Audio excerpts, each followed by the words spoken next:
Palabra del cielo que cambia tu vida. Presencia de Dios que transforma tu corazón. Presentamos Una Palabra de Vida, en la voz del apóstol Enrique Torra. Palabra de Vida, una producción de la Iglesia Cristiana Proyección de Alcance Internacional PAI. Bienvenidos. Dios es bueno y todo lo bueno viene de Dios. Amén. Amén. Dice Santiago capítulo 1, versículo 17, no erréis, todo don perfecto, toda dádiva viene de lo alto, toda buena dádiva desciende de lo alto del Padre de las luces, en el quien no hay mudanza ni sombra de variación. Diga, Dios no cambia, Dios es inmutable, Dios es bueno. Diga, Dios es bueno. Repítalo, Dios es bueno. Dígalo con fuerza, Dios es bueno. Amén. Esto es algo que usted debe tener muy claro, muy arraigado en su espíritu. Ignorar la bondad de Dios es una tragedia. Por la ignorancia de la bondad de Dios, muchas personas le atribuyen a Dios todos los desastres, todas las calamidades, todas las aflicciones. Pero Dios es bueno y todo don perfecto desciende de Él y Él no cambia. ¿De acuerdo? Diga, Él no cambia. Entonces nos alegramos en Dios por todas sus bondades y lo bendecimos, le damos gracias por toda su generosidad, porque Dios es generoso. Diga, Dios es generoso. Él es el dador. Amén. Él da. Él da. Su naturaleza es esa, dar. Nos regaló el regalo más grande que hayamos podido recibir, el Señor Jesucristo. Juan 3:16 dice, porque de tal manera amó Dios al mundo que ha dado a su Hijo unigénito para que todo aquel que en Él cree no se pierda, mas tenga vida eterna. Él nos regaló a su Hijo, a Jesús, nuestro Redentor, nuestro Señor. Dios siempre está dispuesto a dar. Él nos ha dado de su Espíritu. La Biblia dice que Dios da de su Espíritu sin medida. Diga, sin medida. Dios es Espíritu. Diga, Dios es Espíritu. En San Juan capítulo 4, versículo 23-24, el Señor Jesucristo lo declara. Dice, Dios es Espíritu y Él está buscando adoradores que lo adoren en espíritu y en verdad. Amén. Adoradores que adoren en espíritu. Dios es Espíritu, nosotros somos un espíritu. Usted es un espíritu que vive en un cuerpo que tiene un alma. ¿De acuerdo? Tengo un alma y vivo en un cuerpo. A través del alma me expreso. El intelecto, las emociones, la voluntad. Pero mi esencia es espíritu. Yo soy espíritu. Usted es un espíritu. Dios es espíritu. El Espíritu de Dios se amalgama con nuestro espíritu, es decir, se trenza, se une a nuestro espíritu. Y a partir de ahí nosotros venimos a ser uno con Dios. Primera de Corintios capítulo 6, versículo 17, dice, porque el que se une al Señor, un espíritu es con Él. Amén. Pero el que se une al Señor, un espíritu es con Él. Nosotros estamos unidos al Señor desde el momento que lo aceptamos como nuestro Señor, Salvador personal, le entregamos nuestra vida a Él, aquel día de nuestra conversión. A partir de ahí, nosotros estamos unidos al Señor.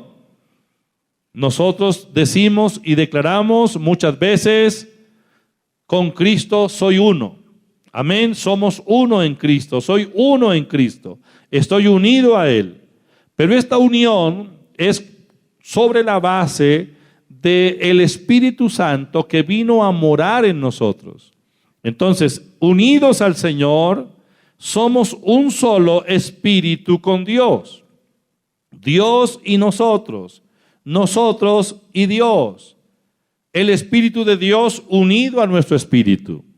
Esto es vida, esta es nueva vida, pero también es una dimensión diferente en la que podemos movernos en este mundo tan hostil y tan difícil.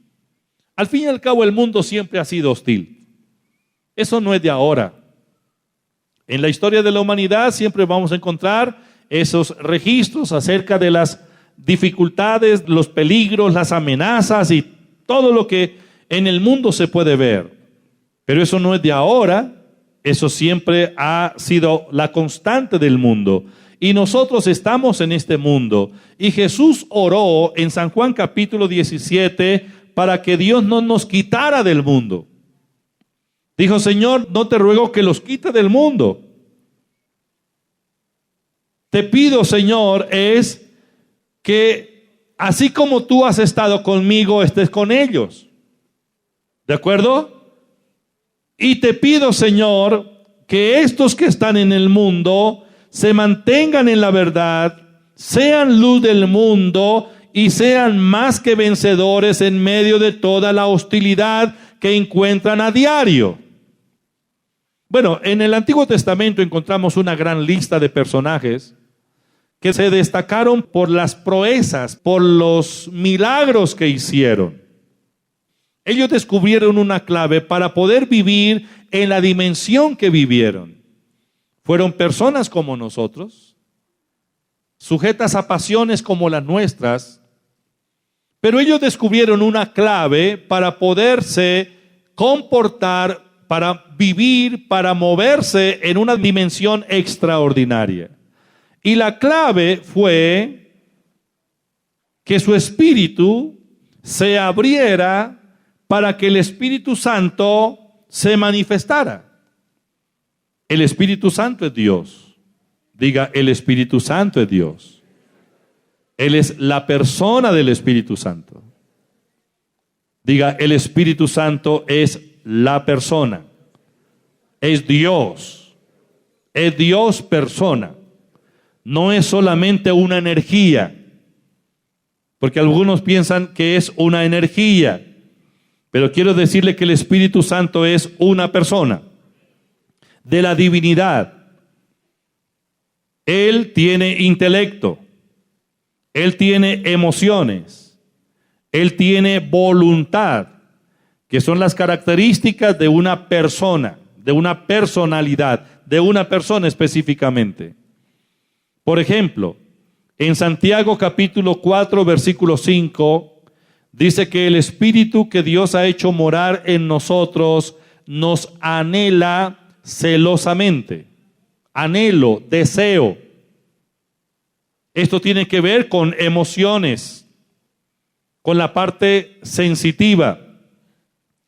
En el libro de Efesios capítulo 4, versículo 30, dice: no os contristéis al Espíritu Santo.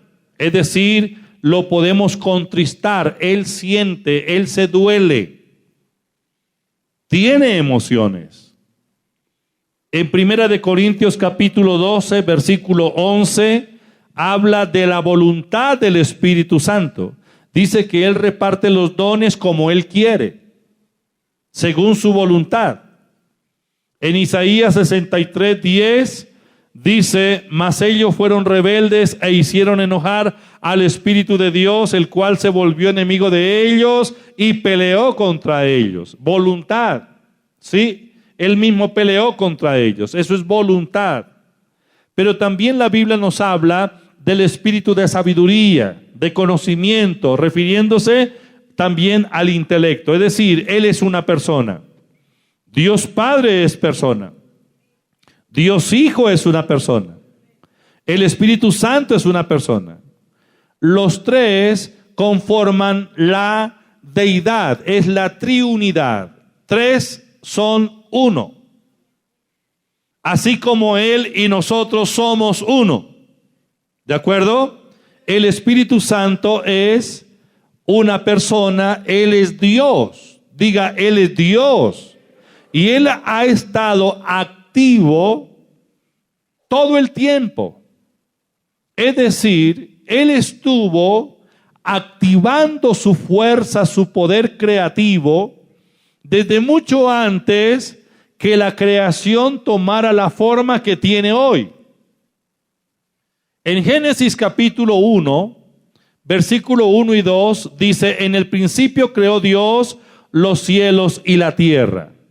El versículo 2 dice: y la tierra estaba desordenada y vacía, y las tinieblas estaban sobre la faz del abismo, y el Espíritu de Dios se movía sobre la faz de las aguas. Miren la actividad del Espíritu Santo en la creación. En el principio, el Espíritu Santo es el poder, la habilidad creativa. Y la habilidad creadora está en acción en el Génesis capítulo 1, a través del Espíritu de Dios. Es el Espíritu Santo. La fuerza es el creador. El Espíritu Santo es quien incubó todas las cosas que hoy existen. Todo lo que existe, no solo la tierra, sino todos los sistemas que existen en la creación, fueron creados por la acción del Espíritu de Dios. Amén. Amén. Ahora, el Espíritu de Dios, como dice Santiago capítulo 4, versículo 5, nos anhela. El Espíritu Santo nos desea. El Espíritu Santo anhela al espíritu humano para unirse a Él, y desea el Espíritu Santo que ese ser humano que está unido a Él le facilite su cuerpo para Él poder expresarse. Sabía que el Espíritu Santo va a manifestarse al mundo a través de cuerpos de hombres y mujeres como nosotros, que nos hayamos rendido a Él y que queramos realmente que Él se manifieste. Si los enfermos van a ser sanados al imponerle las manos, esa sanidad será la acción del Espíritu Santo a través del creyente. Cuando Jesús dijo: pondrán las manos sobre los enfermos y los enfermos sanarán, es decir, es que si usted como creyente se atreve a imponer las manos sobre una persona enferma, el Espíritu Santo va a fluir a través de sus manos para traer sanidad a ese enfermo. Pero el Espíritu Santo va a necesitar de unas manos que estén dispuestas para tocar a los enfermos. El Espíritu Santo va a necesitar de una boca, de unas cuerdas vocales, de alguien para poder expresarse, para poder hablarle a la gente. Esa boca la tenemos nosotros. Esas manos las tenemos nosotros. El Espíritu Santo quiere usarlas de una manera extraordinaria para bendecir al mundo, pero necesita a un hombre, a una mujer que anhele, que desee la manifestación del Espíritu Santo en su vida.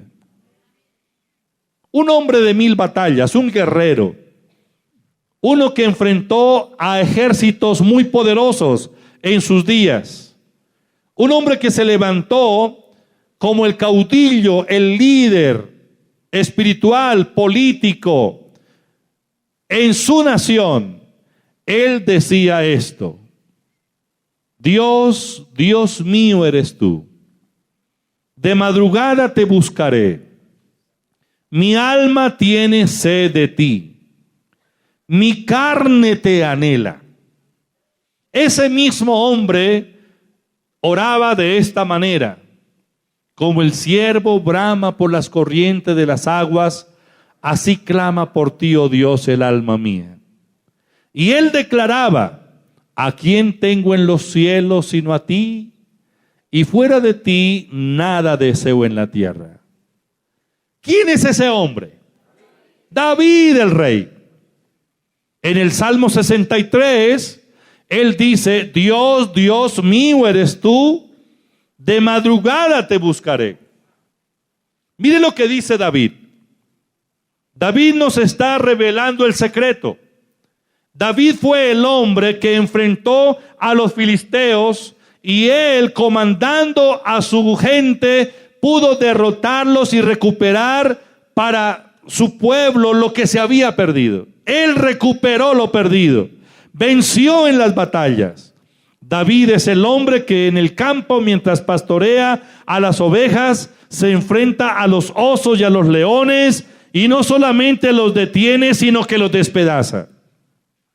David es el hombre que dice: con mi Dios saltaré los muros, con mi Dios ejércitos derribaré. Dios adiestra mis manos para la batalla y en él estoy firme en las alturas. Ese es David. Pero David nos dice qué era lo que hacía para poder moverse en esa dimensión. ¿Sabe qué hacía él?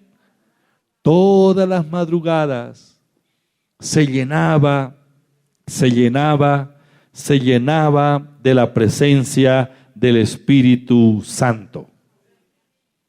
El Salmo 63, de madrugada te buscaré. Es decir, la primera hora del día para David estaba dedicada.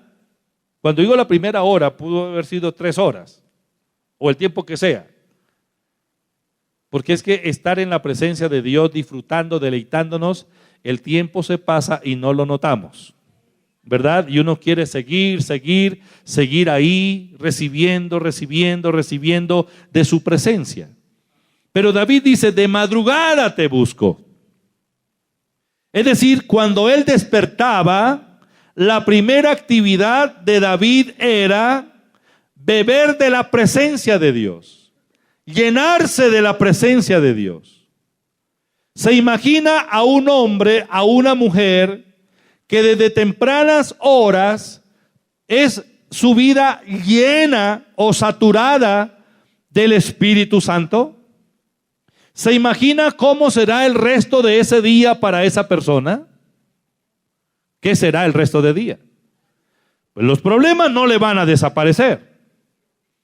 Va a enfrentar los problemas, solo con la diferencia que el Espíritu Santo en él se manifestará y lo levantará por encima de cualquier circunstancia. Y es allí donde radica, es ahí donde está la clave para una vida victoriosa, para una vida de milagros. ¿No estamos? ¿Sí estamos? Bueno, ¿cuál es la clave para vivir una vida exitosa, una vida de milagros? ¿Cuál es la clave para terminar una jornada diaria a favor, bendecida? ¿Cuál es la clave? ¿Cuál es la clave? Mi hermana dice que orar, pero ¿cuál es la clave? Pues la clave es muy sencilla, la misma de David: beber del Espíritu Santo. Diga, beber del Espíritu Santo. Eso es llenarse del Espíritu Santo. Y eso es lo que David hizo, eso fue lo que hizo todos los días de su vida. Es decir, la llenura que David recibió cuando estaba por allá en el desierto no es la misma que necesita cuando está en el palacio. Tanto en el desierto él buscaba la presencia de Dios. Él deseaba a Dios y se llenaba de Dios. Ahora que está en el palacio real, también necesita a Dios, porque esa debe ser una tarea diaria. Si nosotros hacemos lo mismo, el Espíritu Santo nos está anhelando. Solo que Él no va a ir más allá de lo que le permitimos. Lo mismo hace el Señor Jesucristo. El Señor Jesucristo dice: he aquí yo estoy a la puerta y llamo. Si alguno abre la puerta de su corazón, dice Jesús, yo entraré en él, cenaré con él y él conmigo. Apocalipsis 3:20, ¿verdad? Pero Él solo entra en el corazón de una persona que se dispone. No va a entrar a la fuerza. Él entra cuando le abrimos. Lo mismo es el Espíritu Santo. El Espíritu Santo nos anhela. El Espíritu Santo nos desea. Él todo el tiempo ha estado tratando de persuadirnos, tratando de seducirnos. Él nos está seduciendo de muchas formas, pero nosotros somos esquivos. El coqueteo del Espíritu Santo con nosotros es permanente. Pero ¿cuántos hemos endurecido el corazón y pensamos que no lo necesitamos? Por eso no lo determinamos. Por eso no nos disponemos. Y también por eso es que terminamos las jornadas como las terminamos. Pero si fuéramos apasionados por la presencia de Dios, saliéramos de la religiosidad y entráramos ahora en esa relación íntima con Él, y definitivamente durante el día, todo el día, principalmente las horas de la mañana, nada queremos aparte de Dios, y nos llenamos de Él, y nos llenamos de Él. ¿Sabe cuál será el resultado de ese día? Totalmente diferente. Un hombre, una mujer llena del Espíritu Santo, allá administrando su empresa, proyectando su empresa, su negocio, administrando los asuntos en su trabajo, caminando de un lado para otro. Pueden venir peligros por todo lado, pero ninguno de esos lo va a alcanzar, ninguno de esos lo va a atrapar, porque caerán a su lado 1000 y 10,000 a su diestra, mas a usted no le llegará nada. Amén. Es posible que se levante un grupo de envidiosos para hacerle la guerra y comiencen a perseguirlo en su oficina, en su trabajo, en su negocio, donde sea. Pero ninguno de ellos podrá prosperar, porque en usted está la unción del Espíritu Santo, en usted está el poder de la bendición, y todo lo que usted haga durante ese día será prosperado y también notorio para todos los que lo rodean, porque se van a dar cuenta que en usted está la presencia del Espíritu Santo, que hay una fuerza sobrenatural y que nadie lo podrá detener a causa de la acción del Espíritu de Dios en su vida. Amén. ¿Qué hacía David? David hacía lo que debemos hacer también nosotros. Señor, de madrugada te buscaré, mi alma tiene sed de ti, mi carne te anhela. Yo quiero más de Dios. Yo necesito de Dios. Yo personalmente necesito más de Él. Porque yo sé que eso es lo que va a hacer la diferencia y va a traer resultados. ¿Me están entendiendo? Tenemos que avanzar a ese tipo de relación, de intimidad con Dios. Hay tantos personajes en el Antiguo Testamento que se destacaron por las señales, los prodigios, los milagros. Uno de ellos es el profeta Elías. El profeta Elías es ese hombre que en su tiempo es usado de una manera extraordinaria, sobrenatural, y trae para su pueblo tiempos de refrigerio, de liberación, de bendición, de restauración. En Elías podemos ver milagros tales como, por ejemplo, cerrar los cielos para que no llueva. Capítulo 17, Primera de Reyes. En aquellos días la nación de Israel había caído en una tremenda apostasía. En aquellos días el culto a Dios había sido reemplazado por el culto a Baal. El rey de Israel, que se llamaba Acab, se había casado con una señora llamada Jezabel, y Jezabel era descendiente de uno de los sacerdotes de ese culto pagano. Entonces Jezabel influyó en su marido para que introdujera ese modelo de culto y esos principios del culto de adoración pagana en la nación de Israel. Se levantaron lugares altos de adoración a Baal, a Astarot. Se levantaron lugares altos para sacrificarle a esos dioses abominables, inclusive le sacrificaban vidas humanas. Así era el culto a Baal. El pueblo se había ido en pos de Baal. La nación se había apartado de Dios. Fueron a adorar a los Baales. Le sacrificaban a los Baales. Y Dios levanta a un hombre llamado Elías.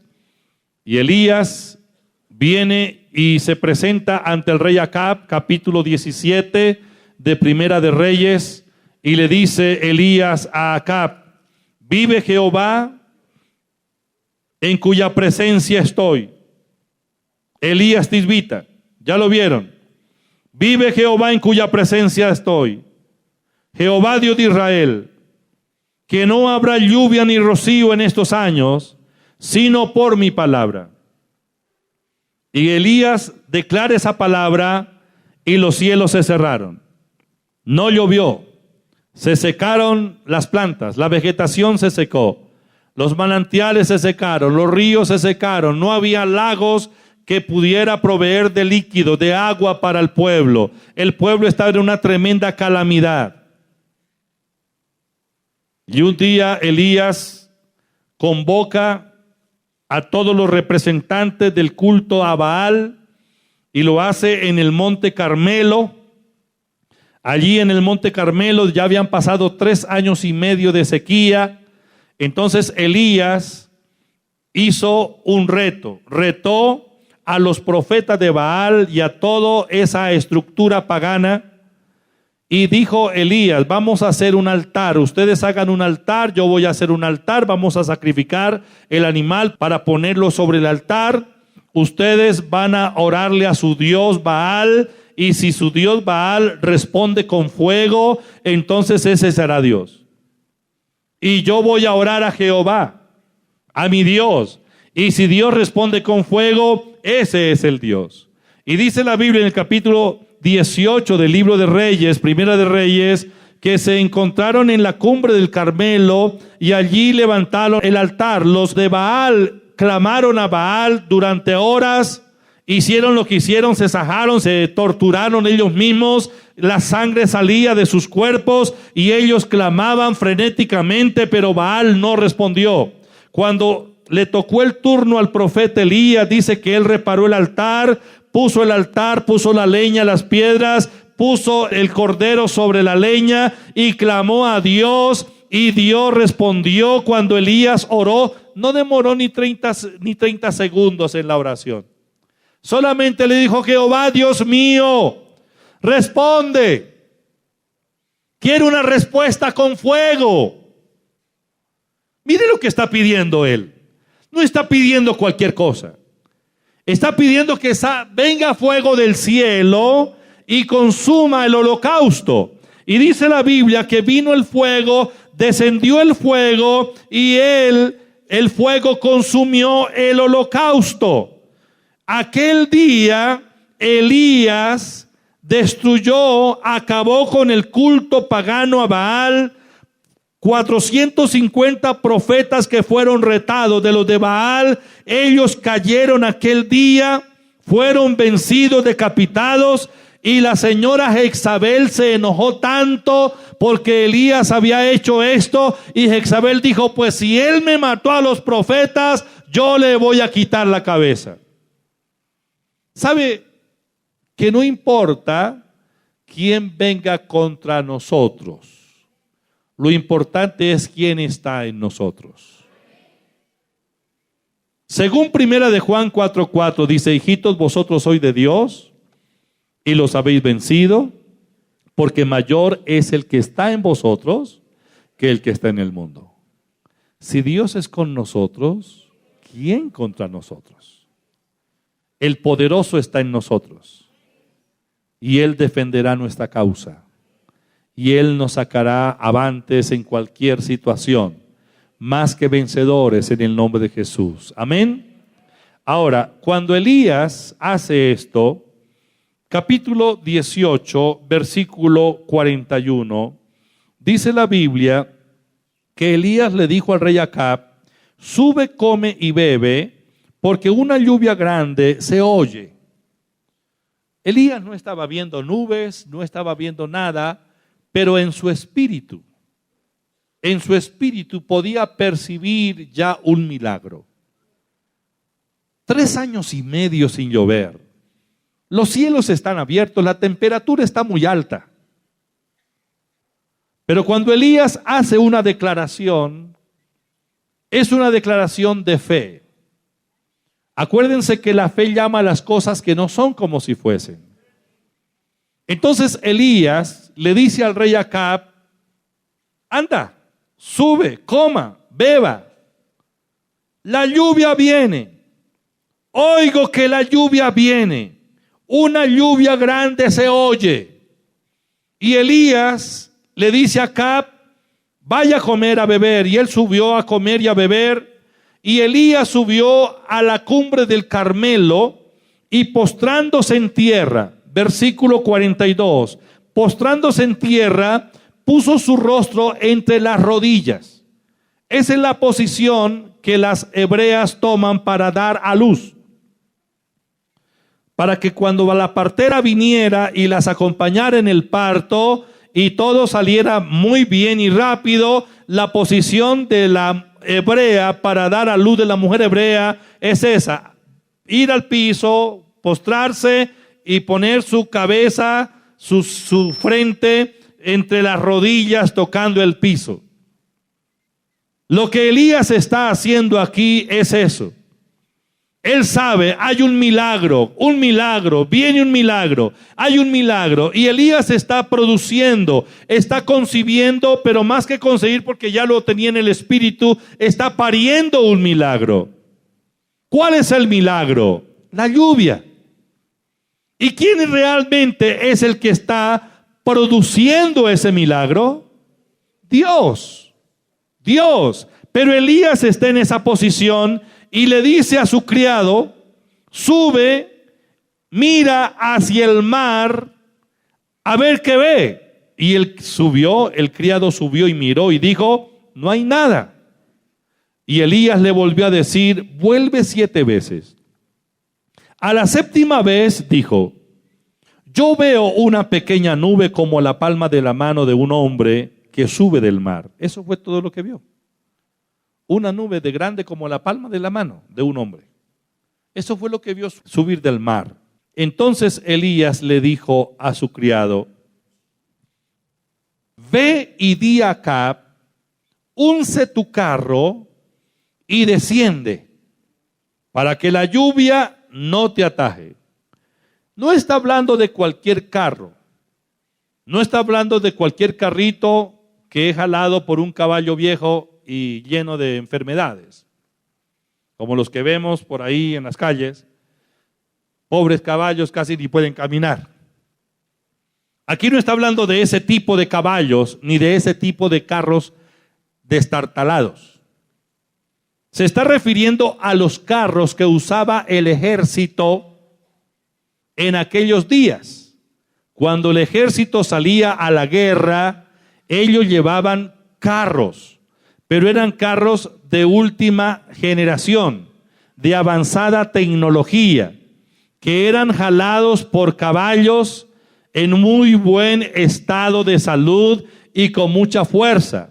Los caballos que usaban para llevar los carros del rey y los carros de guerra eran los mejores caballos que podían existir en esos momentos. Muy buena fuerza, muy bien alimentado. Y un caballo bien alimentado puede correr a una alta velocidad. Yo no sé cuál sea el promedio de la velocidad de un caballo bien alimentado o un caballo de carreras. Pero los caballos de carreras pueden correr inclusive, yo creo que a un promedio de 60 kilómetros por hora. Sí, si en el hipódromo una carrera de 1 kilómetro lo hacen en 1 minuto, sí, o algo así, es por decir algo. Pero un caballo sano, bien fuerte, para correr, desarrolla una velocidad o llega a una velocidad que supera a la velocidad de un hombre normal, ¿o no? Claro, yo creo que el caballo corre más que el hombre, ¿o no? Sí, claro, ha tratado de alcanzar al caballo, mira a ver cómo hace. Pues Elías unció su carroza, sus caballos con mucha fuerza. Comenzaron a jalar la carroza y Acab había uncido su carroza, iba hacia su ciudad. Pero dice la Biblia que aconteció, verso 45, estando en esto, que los cielos se oscurecieron. ¿Qué estaba haciendo Acab? Pues iba hacia la casa, en la carroza jalada por caballos. Y estando en esto, los cielos se oscurecieron con nubes y viento. Y hubo una gran lluvia. Y subiendo Acab a Jezreel, la ciudad, del sitio donde estaba Acab hasta Jezreel, había aproximadamente 40 kilómetros. Más o menos 40 kilómetros. Y dice que mientras iba subiendo Acab a Jezreel, verso 46, la mano de Jehová, y quisiera que subrayara eso, la mano de Jehová estuvo sobre Elías, el cual ciñó sus lomos y corrió delante de Acab hasta llegar a Jezreel. Lo que nos dice aquí es que Elías desarrolló una velocidad mucho más que la de los caballos. ¿De acuerdo? Comenzó a moverse a una velocidad extraordinaria. Acab ya le llevaba ventaja, y cuando Elías empieza a correr porque la mano de Jehová estaba sobre él, caminó y llegó primero a Jezreel. Esto quiere decir que algo lo movió. ¿Qué fue lo que movió a Elías para que corriera a esa velocidad? La mano de Jehová. ¿Y qué es la mano de Jehová? En la Biblia, en el Antiguo Testamento, la mano de Jehová es la frase o el nombre que se le da al Espíritu Santo. ¿De acuerdo? O sea, cuando el Espíritu Santo vino sobre Elías, Elías, con la unción del Espíritu Santo, ahora se levanta y comienza a reducir distancias, corriendo a una velocidad extraordinaria. Ahora miremos algunos versículos que nos hablan de la mano de Jehová. En Segunda de Reyes, capítulo 3, versículo 15, se refiere al profeta Eliseo. Y Eliseo dice: mas ahora traedme un tañedor. Y mientras el tañedor tocaba, la mano de Jehová vino sobre Eliseo. La mano de Jehová se refiere a la inspiración o la influencia del Espíritu Santo en la vida de un hombre, de una mujer. Los profetas necesitaban que la mano de Jehová estuviera sobre ellos para poder profetizar. Y para poder profetizar necesitaban la inspiración del Espíritu Santo. Es la mano de Jehová. Ezequiel capítulo 1, versículo 3. El sacerdote Ezequiel, cuando la mano de Jehová se posó sobre él, dice: en la tierra de los caldeos vino allí sobre Ezequiel la mano de Jehová, y por esto él comenzó a profetizar. En Primera de Samuel capítulo 10, versículo 6 y versículo 10, Primera de Samuel capítulo 10, versículo 6 y versículo 10, aquí nos habla de los profetas y Saúl. Cuando Dios le habló a Saúl, el primer rey de Israel, y le dijo qué era lo que debía hacer, cuál era su encargo, el Señor le dijo en el verso 6: el Espíritu de Jehová vendrá sobre ti con poder, y profetizarás con ellos, y serás mudado en otro hombre. El verso 10, y cuando llegaron allá al collado, he aquí la compañía de los profetas que venían a encontrarse con él, y el Espíritu de Dios vino sobre él con poder y profetizó entre ellos. Capítulo 19 de Primera de Samuel, versículo 20 al versículo 23.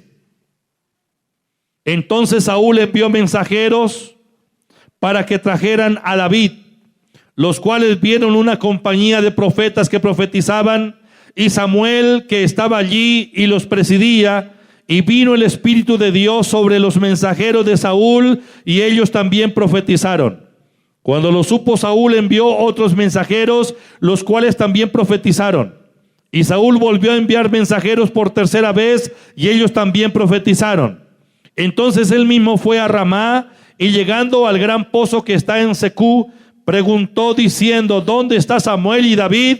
Y uno respondió: he aquí están en Naiot, en Ramá. Y fue a Naiot, en Ramá. También vino sobre él el Espíritu de Dios, y siguió andando y profetizando hasta que llegó a Naiot en Ramá. Y él también se despojó de sus vestidos y profetizó igualmente delante de Samuel, y estuvo desnudo todo aquel día y toda aquella noche. De aquí se dijo también Saúl entre los profetas. Y podríamos seguir leyendo algunos versículos donde nos habla de la acción del Espíritu Santo en la vida de un hombre. Y cuando esto sucede es porque la mano de Jehová está sobre esa persona. Cuando la mano de Jehová está sobre alguien, entonces todo cambia, porque ahora es la acción del Espíritu Santo en la vida de ese hombre o de esa mujer. El cobarde recibe valentía, el cansado, fortaleza, el lento, velocidad, nuevas fuerzas. Sabía que por la acción del Espíritu Santo en la vida del creyente, en la vida nuestra, nosotros entramos en los tiempos de aceleración. ¿Cuántos hemos trabajado toda la vida por algo que no hemos logrado todavía? Y ahí está el anhelo y está el esfuerzo, pero no se ha logrado. Pero ¿sabía usted que vienen tiempos de aceleración? Y esto es por la acción del Espíritu Santo. En el libro de Isaías, en el capítulo 40, versículo 29 en adelante, dice: Él da esfuerzo al cansado y multiplica las fuerzas al que no tiene ningunas. Los muchachos se fatigan y se cansan. Los jóvenes flaquean y caen. Pero los que confían en Jehová tendrán nuevas fuerzas. Levantarán las alas. ¿Cómo? Como las águilas. La velocidad del águila. El águila tiene la característica o la particularidad que no solo puede remontarse a las alturas a donde ninguna otra puede llegar, sino que también puede volar a una velocidad impresionante, y las águilas no se cansan porque ellas saben moverse según la corriente del aire. Note que las águilas no aletean para volar. Ellas planean. Abren sus alas y el aire las impulsa. Saben moverse en la corriente del aire y alcanzan una velocidad extraordinaria, con el resultado de que no se cansan.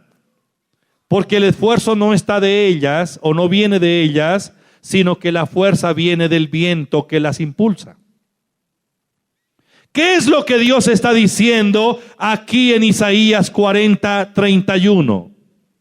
Que los que esperan a Jehová tendrán nuevas fuerzas. Pero esas no son las fuerzas físicas que yo puedo generar. Son la fuerza o las fuerzas del Espíritu Santo que ahora están actuando poderosamente en cada uno de nosotros. Por eso se habla de nuevas fuerzas. Diga nuevas fuerzas. Tendrán nuevas fuerzas. Levantarán alas como las águilas. Correrán y no se cansarán. Caminarán y no se fatigarán. ¿Se acuerdan cuando la mano de Jehová vino sobre Elías? Se ciñó y comenzó a correr. 40 kilómetros corrió, más rápido que lo que corren los caballos. ¿Y por qué corrió a esa velocidad? Por la mano de Jehová. ¿Y qué es la mano de Jehová? El Espíritu de Dios. Es por la manifestación del Espíritu Santo. Elías entonces ahora es un hombre extraordinario, es un hombre de milagros. Y luego que Acab llega a Jezreel y la señora Jezabel se enteró de lo que había pasado en el Monte Carmelo, la señora Jezabel dijo: vaya, díganle a Elías que así como él ha hecho con los profetas que yo tenía en el culto de Baal, dígale a Elías que así me hagan los dioses y aún me añadan si mañana a estas horas yo no he puesto tu persona como la de uno de ellos. Es decir, le voy a quitar la cabeza a Elías. ¡Qué señora tan brava! Cuando Elías escucha eso, él se fue para Berseba. Berseba es un lugar, él encontró allí a un enebro, un árbol. A su criado le dijo: quédese, yo quiero estar solo. Y se fue, pero más que todo era por el miedo. Él quería esconderse. Y estando debajo de ese enebro, dice la Biblia, estaba echado debajo de ese enebro, desalentado. Y dijo: Señor, mejor quítame la vida, yo no quiero vivir más. Prefiero que me quite la vida antes de que esa señora venga y me corte la cabeza. Y estaba en esa condición. Y el Señor vino ese día y le dijo: Elías, levántate y coma.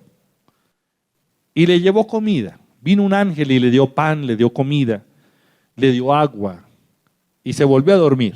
Y estaba en ese problema ahí Elías, con esa confusión.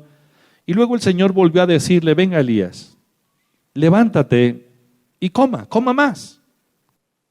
Mire el versículo 7, estoy en el capítulo 19 de Primera de Reyes. Volviendo el ángel de Jehová la segunda vez, lo tocó diciendo: levántate y come, porque largo camino te resta. Dígale al que está al lado suyo: usted todavía no se va a morir. Dígale: todavía no se va a morir. Dígale: largo camino te resta. Amén. Si hay alguien aquí que vino desalentado buscando la muerte, o alguien está pensando que ya no vale la pena seguir viviendo, yo quiero decirle que Dios quiere cumplir su propósito en usted, que todavía usted no se va a morir, que hay cosas que debe hacer todavía, y una de esas cosas es dejar a un buen sucesor. Diga: a un buen sucesor. Usted tiene que levantar una generación. Diga: levantaré una generación. Diga: levantaré una generación. Yo no me quiero morir y dejar un caos. Yo quiero morirme y cuando el Señor me llame, quiero tener la paz de que hay un sucesor, de que hay alguien que sigue con la visión, sigue con el trabajo, sigue con la comisión que el Señor nos ha dado, tanto en mi familia como en la iglesia. Amén. Y Dios le dice a Elías: todavía no se va a morir. Largo camino te resta. Dios quería que Elías llegara al monte Horeb. De Berseba a Horeb solo hay una distancia de 300 kilómetros. Dios quería a Elías en Horeb. Amén. Diga: Horeb. ¿Qué es Horeb? Horeb es el monte de Dios. Horeb es donde la presencia de Dios se manifiesta de una manera extraordinaria. Horeb es el monte que tembló fue el monte que humeó, fue el monte donde Dios le dio las leyes al pueblo a través de Moisés. Horeb es el lugar donde Moisés se metió por 40 días y 40 noches para recibir la revelación de Dios, y estuvo debajo de esa densa nube de la gloria de Dios. Horeb es de donde sale Moisés, y dice que la gloria de Dios estaba tan fuerte en él que su rostro resplandecía y nadie podía mirarlo cara a cara. La gente se ponía un velo o Moisés se cubría la cara porque nadie resistía la gloria de Dios en ese hombre. Eso lo sacó de Horeb. ¿Cómo necesitamos ir a Horeb? El monte de Dios. Diga, el monte de Dios. Allí todo va a cambiar. La gloria de Dios se va a manifestar. Entonces Dios le dice, capítulo 19, versículo 8 de Primera de Reyes, Dios le dijo: levántate, come, porque largo camino te resta.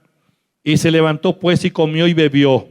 Fortalecido con aquella comida, caminó 40 días y 40 noches. ¿Hasta llegar a dónde? Hasta llegar a Horeb, el monte de Dios. ¿A qué distancia estaba? A 300 kilómetros. Eso es mucha distancia para un hombre caminar. Pero ¿por qué pudo caminar y llegar en tiempo récord hasta Horeb? Porque la mano del Señor lo había fortalecido. Y ahora Elías se está moviendo bajo esa unción del Espíritu Santo. Y Dios le dijo: bueno, unge al sucesor. Capítulo 19, versículo 19. Entonces partió de allí, se fue y halló a Eliseo, hijo de Safat, que araba con una yunta, con 12 yuntas delante de sí. Uy, qué trabajo, ¿no? 12 yuntas de bueyes delante de él, y él tenía la última. Y pasando Elías por delante de él, echó sobre él su manto. Diga, manto. Ese es el manto profético, esa es la unción profética. Entonces Elías toma el manto, su manto, y lo echó por encima sobre Eliseo. Cuando Eliseo vio eso, no lo impresionó el manto de Elías, sino que fue movido espiritualmente por la presencia de Dios. Y es el momento donde Eliseo recibe un llamado directo de Dios para venir a ser el profeta, sucesor de Elías, en una dimensión extraordinaria que superó todas las hazañas de su maestro, la superó el doble. Entonces, cuando Eliseo tiene esa percepción, esa intuición, esa vocecita en el espíritu, y es Dios diciéndole: ven, tengo un propósito para ti que cumplir. Hasta aquí has estado detrás de la yunta de los bueyes. Has vivido como campesino muy aplicado, has tenido éxito en el campo. Trabaja muy bien la tierra, es un buen labrador, ha tenido buenas cosechas. Pero hay algo más. Hay un propósito para ti. Entonces Eliseo no resistió a ese llamado. Dice la Biblia que Eliseo le dijo a Elías: permítame, me voy a la casa, me voy a despedir de mi papá, de mi mamá. Y Elías le dijo: bueno, ¿yo qué le he dicho a usted? Yo no le he dicho nada. No, pero yo quiero ir. Y se fue. Y cuando llegó, sacrificó a 2 bueyes. Con la leña del arado, hizo un buen asado. Esto fue la despedida de Eliseo de su gente. Así se despidió de sus amigos, así se despidió de su familia, para nunca más volver. Fue la partida de Eliseo en pos de una visión, en pos de un llamado. Dios lo llamó y el hombre dijo: hasta aquí llegaron mis bueyes. Me despido, hasta luego, hasta la vista, y nunca más lo vieron. Y Eliseo comienza a ser el criado o el asistente de Elías. Pero Eliseo estuvo con él ahí todo el tiempo. Le ayudaba, cargándole el agua, le llevaba lo que fuera, le hacía el mandadito, estaba ahí pegado, estaba mirando a su maestro cómo era que él hacía. Él se dio cuenta de todo lo que Dios hacía a través de Elías. En el capítulo 2 de Segunda de Reyes, llegó el día cuando el Señor le dijo: Elías, ya es hora para que se venga. Hasta aquí llegó su presencia en la tierra.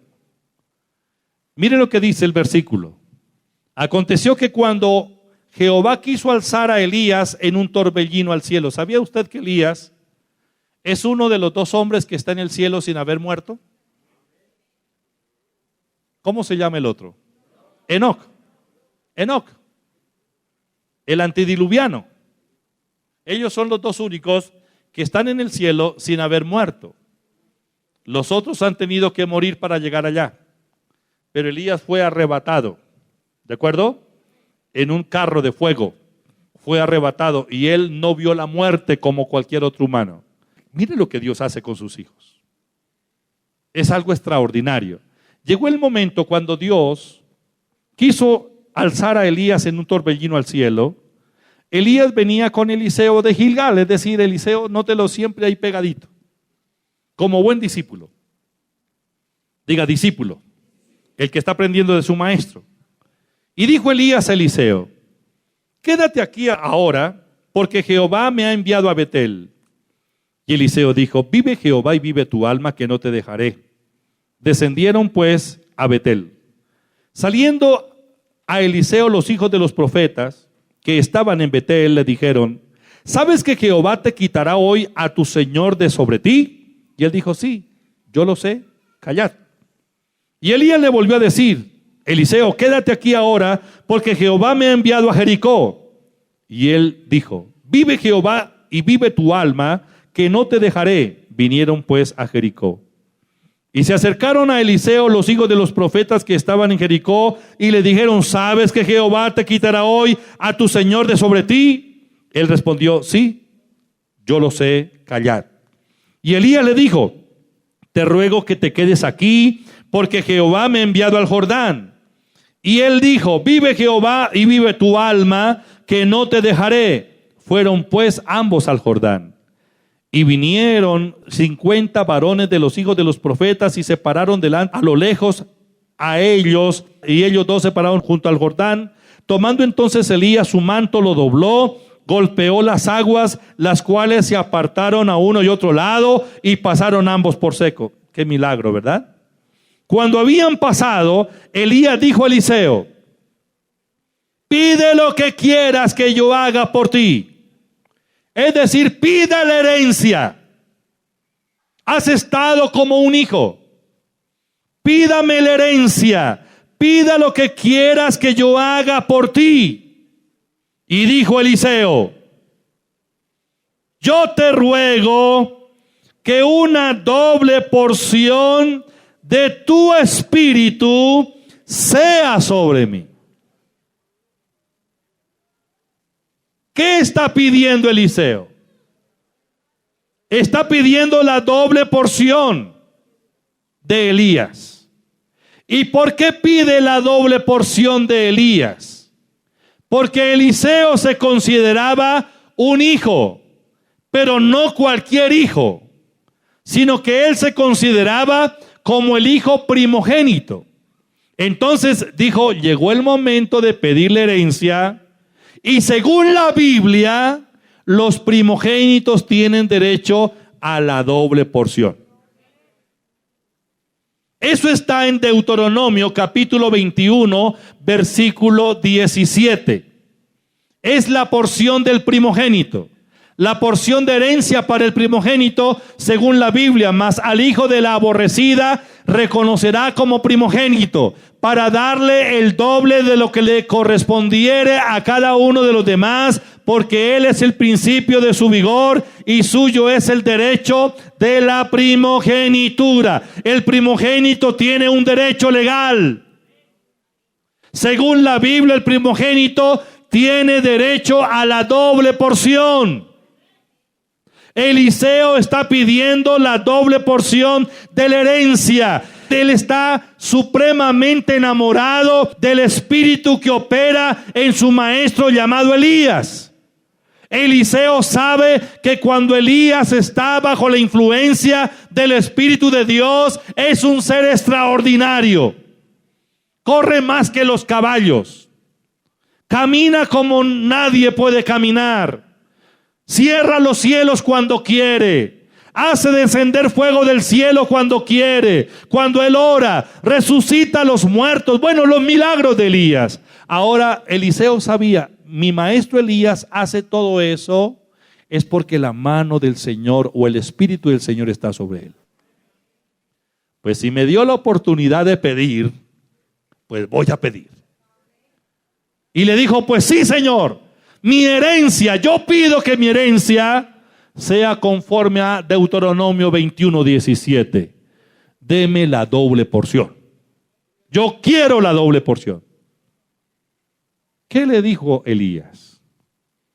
Cosa difícil has pedido. ¿Por qué es difícil? Primero, porque Elías no podía disponer de esa doble porción del Espíritu por capricho propio. Sabía que la unción viene es de Dios y no de ningún hombre ni ninguna institución. Hay gente que piensa que la unción es la institución a la que pertenece. Eso no es así. La unción es el Espíritu Santo. Ahora, ¿qué es lo que Elías le está diciendo a Eliseo? Cosa difícil has pedido. Es decir, eso se me sale a mí de las manos. Yo pensé que me iba a pedir el manto, o las sandalias, o pantalones, o algo. Pero me está pidiendo algo de lo cual yo no puedo disponer. ¿Por qué? Porque eso es una situación muy particular y personal entre Dios y el hombre. Cuando vamos a la Biblia, encontramos que Dios da el Espíritu Santo sin medida. ¿De acuerdo? Pero eso no es cuestión de que uno tenga que pagar el precio para poderlo recibir. Es por la gracia, es por la fe. Y Elías le dice, cosa difícil has pedido, yo no puedo darle eso. Eso es cuestión de Dios y usted. El Espíritu Santo lo desea a usted, pero si usted no lo desea no va a pasar nada.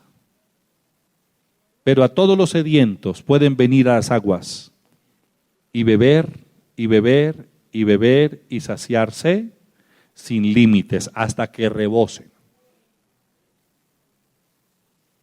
Cuando ellos iban caminando, de pronto, dice la Biblia, en el versículo 11, aconteció que yendo ellos y hablando, he aquí un carro de fuego con caballos de fuego apartó a los dos, y Elías subió al cielo en un torbellino. Qué tremendo espectáculo. Viéndole Eliseo clamaba, Padre mío, carro de Israel y su gente de a caballo, y nunca más le vio. Y tomando sus vestidos, los rompió en dos partes. Esto quiere decir despojarse de lo que siempre ha cargado sobre sí y no le ha servido para nada. Esto es una transición. Hablamos de ¿qué? Metamorfosis, cambio, pero es una decisión personal. Nadie puede entrar en la dimensión sobrenatural si sigue amarrado a su propia naturaleza y a sus propios caprichos. Eliseo entendió, este es el momento para que yo sea revestido de lo que deseo. Rasgó sus vestidos y ¿qué hizo?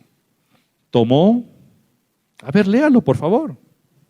Rompió en dos partes sus vestidos, alzó luego el manto de Elías que se le había caído, es decir, el manto profético.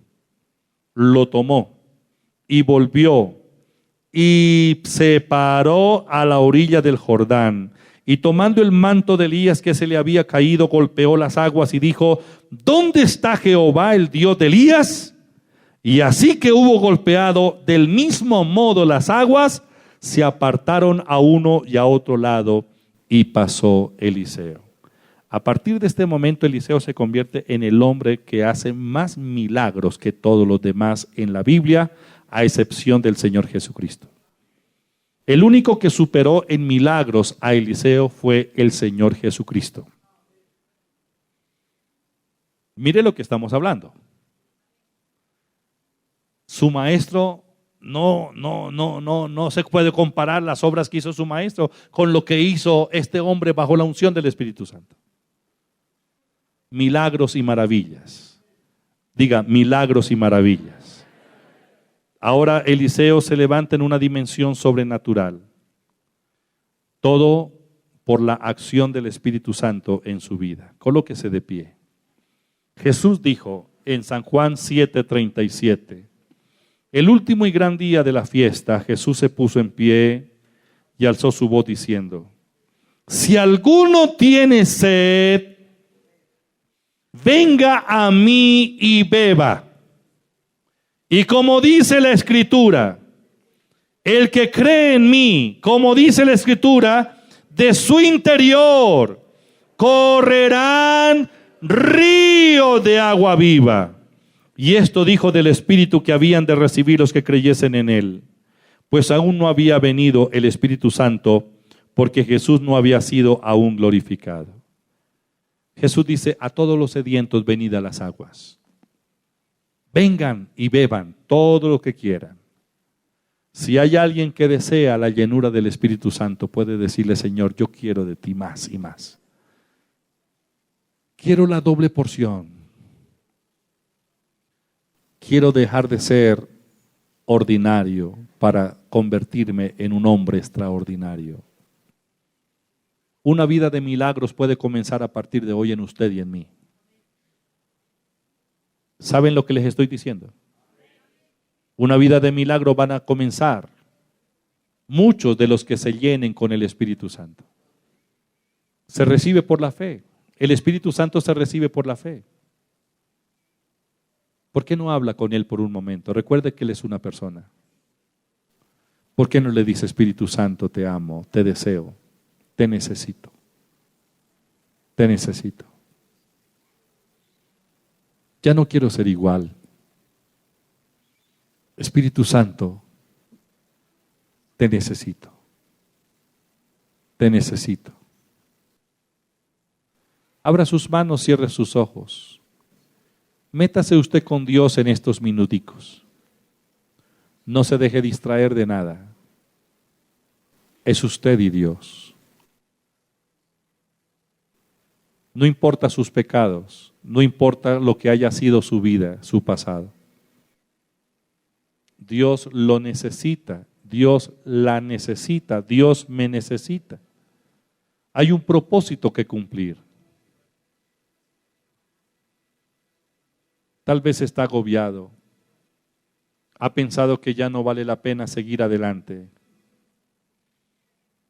Pero Dios te dice hoy, levántate, bebe, come, porque el largo camino te resta. ¿Alguien quiere hablar con el Espíritu Santo? Hable. Aleluya, Señor. Espíritu Santo, gracias. Quiero más de ti. Te necesito. Te necesito. Te necesito, Señor. Te necesito, Señor. Más y más. Alguien comience a adorar en otras lenguas, conforme el Espíritu le da que hable. Reciba nuevas fuerzas. Reciba nuevas fuerzas. Reciba el poder del Espíritu.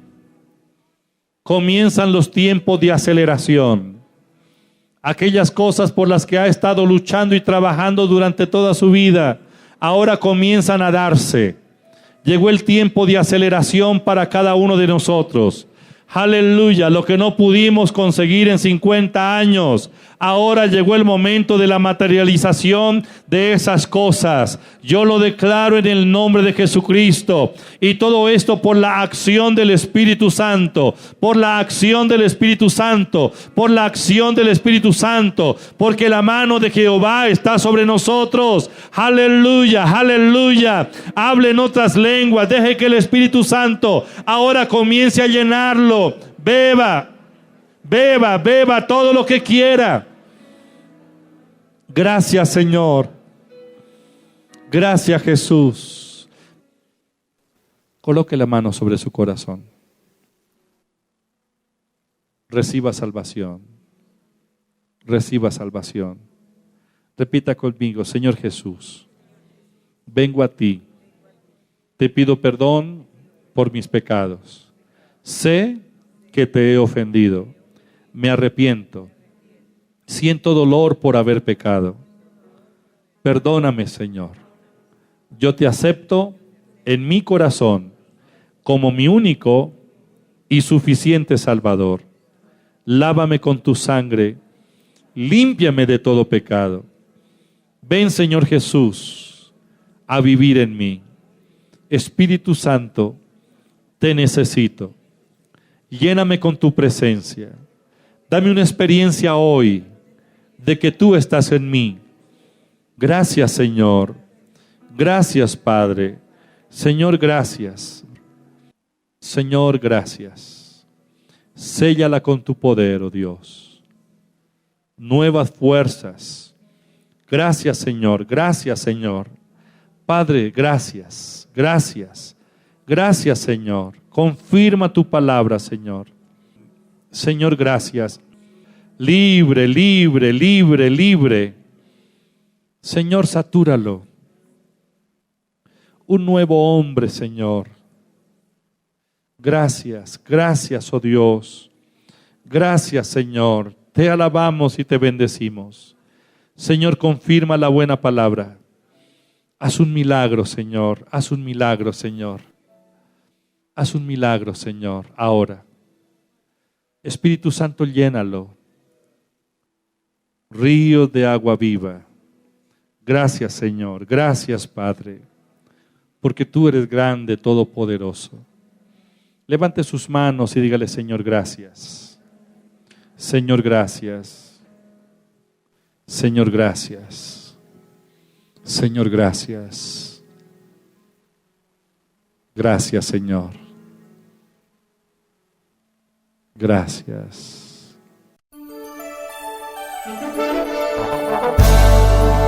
Si este mensaje ha sido de bendición para su vida y desea obtener esta conferencia, comuníquese con nosotros a nuestro departamento de audio. Teléfono 247-6106. Adquiera estas conferencias en la Iglesia Cristiana Pai, calle 17A, número 3361.